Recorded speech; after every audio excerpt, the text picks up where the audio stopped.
Political strife engulfs Zimbabwe after longtime leader ousted his trusted deputy Mugabe is the world's oldest president and has ruled the country for nearly 4 decades. Sudden appearance of the military on the streets of Zimbabwe's capital on Tuesday night in an apparent coup comes a week after Robert Mugabe fired his powerful right-hand man Emmerson Mnangagwa. While the world's oldest president has maintained an iron grip on the country since he led it to independence in 1980, many Zimbabweans see Mugabe as perhaps his most vulnerable in decades. Here's a look at the key players. Mugabe has been in control of the country for almost 4 decades, first as prime minister and then as president.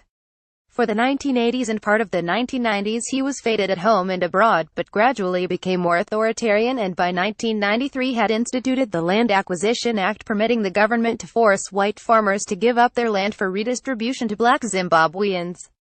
Since then, he has presided over mass inflation and food shortages brought about by his disastrous land reallocation programs. As conditions in Zimbabwe worsened and accusations of human rights abuses escalated, institutions around the world, including the British Crown, stripped him of honors previously bestowed on him. In July of this year, Mugabe urged his ruling ZANU-PF party to ensure that his legacy remains long after he is gone. Mnangagwa, known as Ngwanyara the crocodile to many because of his well-honed survival instincts, was with Mugabe from the start. He's been Mugabe's right-hand man for nearly 4 decades, first as his assistant during the liberation struggle, later as his intelligence chief, then cabinet minister and all-round enforcer. Mnangagwa had previously been considered most likely to succeed Mugabe if the president stepped down or died while in office. Mnangagwa has a strong following in Zimbabwe's powerful military and amongst war veterans who fought in the liberation struggle, and has been a key strategist for Mugabe in past elections, says David Coulthard, a former cabinet minister and opposition leader. But earlier this month Mugabe accused Mnangagwa of disloyalty, disrespect, deceitfulness and unreliability, in a move to pave the way for his wife, Grace, to succeed him. Born in South Africa, Mugabe's second wife has developed a reputation as a shrewd, if sometimes extravagant, politician in her own right. Given the moniker Gucci Grace by Zimbabweans for her exorbitant shopping trips, she has been a polarizing figure in a country racked with poverty. Despite this, she has long had the support of younger politicians in the country's political hierarchy.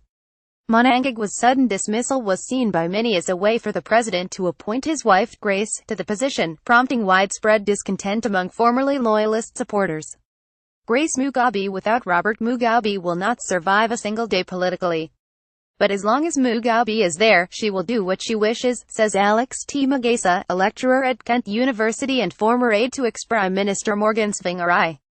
Her youngest sons are regulars in the high-flying party scene in South Africa's economic capital, frequently making gossip headlines for their antics on social media. And the prospect of being led by the current First Lady is an anathema to many in Zimbabwe's old guard, who tie links to the armed struggle with political credibility. Minister for Defense Sydney Sekeramei is believed to be a contender for the vice presidency and is considered a dark horse in the succession drama. Tinashe Jakwa, a Southern Africa analyst at the African Studies Association of Australasia and the Pacific AFSAAP, said his elevation to the VP post would be a strategic move to curb perceptions of a Mugabe dynasty. The nation's army commander, Chiwenga, denounced the firing of the vice president and other members associated with our liberation history.